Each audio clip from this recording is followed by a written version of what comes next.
तुम्ही मुख्यमंत्र्यांचं वारंवार अभिनंदन करत आहात. शिवसेना आणि भाजप एकत्रितपणे नवी मुंबई महापालिका लढवतात की काय अशी एक शक्यता आहे, बघू आपण त्याबद्दल आपण बोलणार आहोतच. प्रकाश आविष्करांकडे जायचं. प्रकाश आविष्कर, तुम्ही सगळे बिल्डर खुश आहात अशी एक चर्चा सुरू होती की तुम्हाला 4 FSI मिळतो आहे किंवा काय. एक मला सांगा, हा जो निर्णय आहे त्याच्यामध्ये क्लस्टर डेव्हलपमेंटचा एक मुद्दा आहे, 4 FSIचा हा दुसरा मुद्दा आहे, आणि त्याचप्रमाणे सगळी बेकायदेशीर घरं कायदेशीर करणं, वैध करणं हा एक मुद्दा आहे. या सगळ्या निर्णयांकडे केवळ एक व्यावसायिक म्हणूनच नव्हे, तुम्ही नैनाचे सुद्धा अध्यक्ष आहात, तुमचं काय म्हणणं आहे की हा निर्णय किती महत्वाचा आहे, किती बरोबर आहे, किती चुकीचा आहे? मी आधी दुरुस्ती करेन. नैना बिल्डर असोसिएशनचा मी प्रेसिडेंट आहे. हे जे महाराष्ट्र शासनाच्या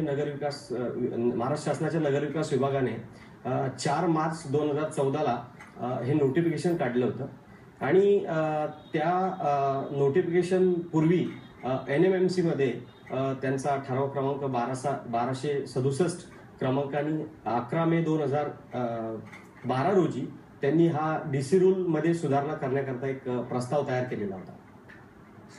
हा प्रस्ताव त्यांनी शासनाकडे पाठवला होता, परंतु शासनाने आपल्या स्वतःच्या पॉवर्स वापरून कलम 37(1)A अनुसार यामध्ये मॉडिफिकेशन केले आणि आपल्या अधिकारानुसार हा एक निर्णय घेतला. प्रथमतः मी तुम्हाला हे सांगू इच्छितो की या संपूर्ण शहराची रचना करताना बेसिक जे मूळ गाव आहे ते गाव, त्याच्यानंतर त्याचा एक्सपान्शन एरिया आणि त्याच्यानंतर नोडल एरिया, अशा प्रकारे सिडकोनी त्याला विभागलेला आहे. आणि मूळ गावठाणातली जमीन, मूळ गाव जे होतं त्याच्यातली जमीन, जे survey number, city survey numbers, मूळ घरं होती ती ॲक्वायर न करता उरलेली सर्व जमीन, जसं नामदेव भगत साहेबांनी सांगितलं की 100% जमीन या ठिकाणी ॲक्वायर करण्यात आलेली होती. ती 100% जमीन ॲक्वायर केली आणि 200 मीटर गावठाणाचं क्षेत्र सोडून उर्वरित गावठाणामध्ये नोडल एरियाचं प्लॅनिंग करून त्या ठिकाणी प्लॅन तयार केला. पण उर्वरित या वेळेमध्ये या ठिकाणी ज्या लोकल राहणारी गावातली लोक होती यांना आपल्या कुटुंबाची वाढ झाली, आणि वाढ झाल्यानंतर त्या संपूर्ण क्षेत्रामध्ये त्यांना सिडकोकडून काही स्पेशली काही वेगळं काही असं घरासाठी जागा दिली जात नव्हती गावाच्या बाजूने. त्या लोकांनी अशा प्रकारे त्या ठिकाणी आपली बांधकामं केली, ती गरजेपोटी केली, अतिक्रमण केली. हा एक डिस्प्यूटचा भाग असू शकतो, पण त्यांना गरज होती, त्यांनी बांधली. आणि ते बांधत असताना आज 20,000 बांधकामं झाली. तोपर्यंत कोणीही लक्ष दिलं नाही की आता खरोखर यांना काय गरज आहे. पण आपल्याकडे ती पद्धतच रूढ आहे की एखादी गोष्ट अनाधिकृत झाल्यानंतर, मेजॉरिटी झाल्यानंतर, वोटर्स वाढल्यानंतर त्याची व्हॅल्यू केली जाते. ही पूर्वपार की ह्या सरकारचा विषय असा भाग नाही, पूर्वपार चालत आलेली पद्धत आहे आणि त्या पद्धतीने हे रेग्युलाइज केलं गेलं. आता मला हे सांगायचं आहे की बिल्डर्सचा फायदा किंवा FSIचा फायदा या ठिकाणी 4 FSI ज्या पद्धतीने देण्यात आलेला आहे, तर मी माननीय मुख्यमंत्र्यांचं नक्कीच अभिनंदन करेन.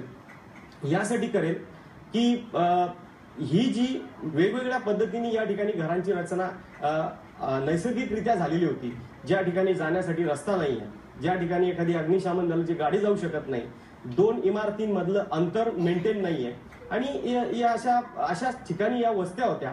या ठिकाणी छोटंसं हॉस्पिटल होऊ शकत नाही, डिस्पेन्सरी होऊ शकत नाही. तर अशा ठिकाणी एक समूह योजना, या सर्व घरांची एक समूह योजना विकसित करावी अशी एक संकल्पना आलेली होती, आणि त्या संकल्पनेला या माननीय मुख्यमंत्र्यांनी मंजुरी दिलेली आहे आणि 4 FSI या ठिकाणी दिलेला आहे.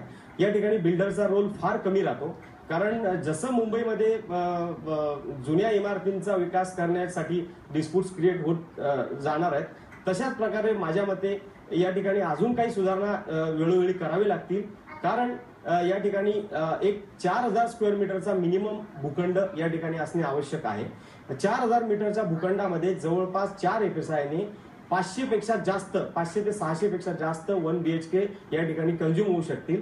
एवढी लोक या ठिकाणी राहायला येतील, आणि ही लोक राहायला आल्यानंतर यांच्यासाठी लागणारं इन्फ्रास्ट्रक्चर याचा सुद्धा या ठिकाणी विचार करावा लागणार आहे.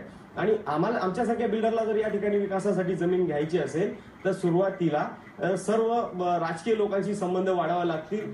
सगळ्या लोकांचं इन्व्हॉल्वमेंट, त्या ठिकाणी वेगवेगळ्या पक्षाची लोक असतील, यांना हे एवढं सहज आणि सोपं शक्य नाहीये की या ठिकाणी सहजासहजी या ठिकाणी विकास करायला सोपं काम होऊ शकेल. हे थोडा अडचणीचा भाग आहे, याच्यामध्ये काही सुधारणा कराव्या लागतील.